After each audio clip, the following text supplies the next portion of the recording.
Cuando se crea el parque en el año 1987 queda localizado en 3 departamentos: Risaralda, Valle del Cauca y Chocó. De hecho, la mayor extensión del parque está ubicado en la zona del Chocó biogeográfico, en el departamento del Chocó.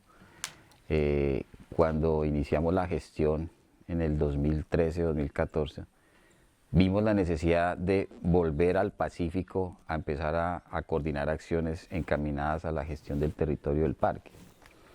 Quisimos entrar allí no solamente para mirar el ejercicio con ellos de lo que era la planificación del parque, sino cómo un territorio colectivo se estaba planificando y cómo podíamos aportar en esa planificación del parque. Ellos ya tenían una propuesta de zonificación, de ordenamiento del territorio colectivo, pero la idea aquí era no llegar solamente al ordenamiento, sino cómo se planifica el territorio, y esa planificación pues que tuviera una relación con la planificación del parque. Entonces allí fue que iniciamos con ese ejercicio de conocernos primero que todo, segundo pues de entender qué estábamos haciendo cada uno de los territorios, y allí empieza a configurarse un concepto muy del Pacífico que tiene que ver con la vecindad. El concepto de vecindad para el Chocó y para el Pacífico tiene que ver muy relacionado con el apoyo mutuo. Digamos que cuando el concepto en el Chocó de vecindad es el apoyo que tienen las comunidades cuando uno tiene un familiar cercano, casi que se vuelve como un tema de familiaridad. Y allí empezamos. A veces no es tanto la entidad ni la función de cada funcionario, sino también el ordenamiento y el entendimiento de la cultura propia. Entonces yo fui uno que le decía a Juan Carlos: hombre, busquemos un término que nos una. Y acá en el Pacífico la palabra vecino tiene, como lo decía él, un significado importante. Tú cuidas del vecino y el vecino cuida de ti. Y entonces dijimos, en este momento no es Parque, no es Estanco, no es Juan Carlos, ni es Azocazán como consejo comunitario, sino es el territorio, y el territorio que tenemos que proteger. De lo que es el territorio colectivo, y el fortalecimiento del territorio colectivo se ve de muchas formas. Me parece muy interesante la presentación del informe de Heiber, porque allí resume, yo creo que más, y las proyecciones que están planteadas, porque era necesario entender cómo la comunidad estaba planificando sus territorios. Las áreas protegidas, hemos entendido también que las áreas protegidas aisladas no son viables a largo plazo. La conservación de las áreas protegidas no son viables a largo plazo si no tiene unos escenarios que les permitan que las especies se muevan fácilmente.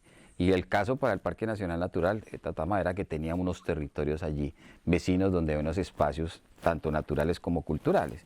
Y ese manejar del territorio nos permitió llegar a hacer ejercicios de ordenamiento mucho más detallado, porque el Consejo Comunitario tiene 23 consejos locales también. Y de los 23 consejos locales nos interesaba llegar a ejercicios mucho más detallados de zonificación para la toma de las decisiones de esos territorios. Dale nuestra programación se llama equidad territorial. ¿Qué quiere decir? Quiere decir que no estamos pensando únicamente donde vivimos, nuestro entorno, sino todo el territorio general. Cuando nos otorgaron el título colectivo, en cumplimiento de lo establecido por el artículo transitorio 55, que dio como resultado la ley 70 del 93, había dificultad en esta zona, el tema de cartografía. El mapa que nos entregó el INCORA en ese entonces hubo una resolución, pero un mapa que la mitad del territorio que nos entregaban estaba sin información.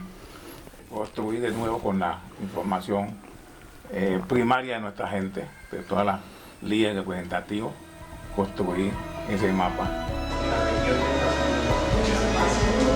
Observación de la biodiversidad.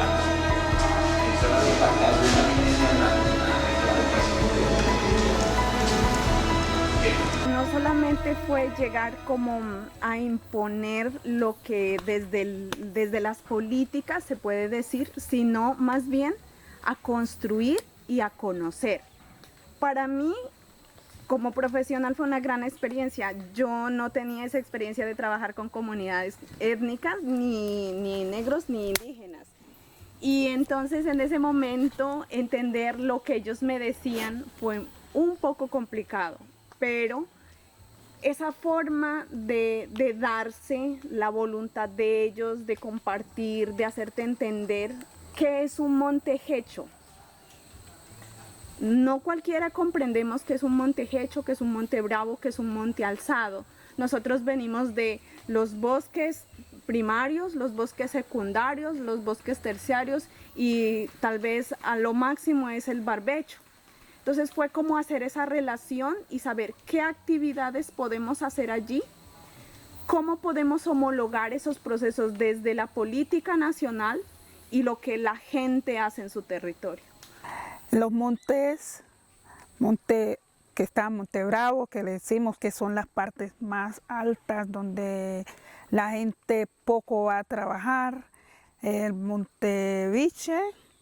El Viche es el más cercano a las viviendas y el medio y el Monte Alzado ya el que la gente trabaja y lo deja como un tiempo descansar para luego volver a trabajar. Toda esa parte la miramos y la conservación del parque, de los animales, de todo esto que se relaciona a parques y a Sucasán. Finalmente ellos son los que terminan construyendo esa zonificación. Uno los orienta como, digamos, con base a las coberturas, a los mapas, a la información, a las investigaciones, pero ellos dicen aquí hacemos esto.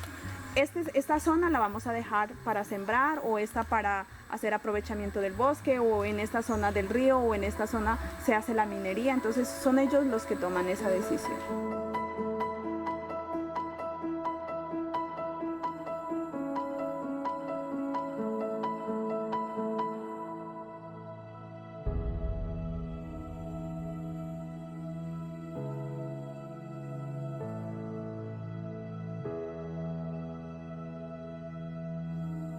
Y eso nos permitió pues consolidar y construir un ejercicio de planificación mucho más grande, que era el parque. Ya era un ejercicio de planificación, el parque, un territorio colectivo.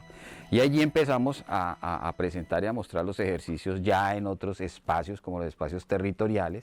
Los espacios territoriales, hablando de ellos, del municipio, estaba construyendo su esquema de ordenamiento territorial, pero también sus planes de desarrollo, para que fuera incluido en la planificación del municipio y para que se pudiera tomar mejores decisiones en ese plan, en los planes de desarrollo y los esquemas de ordenamiento territorial.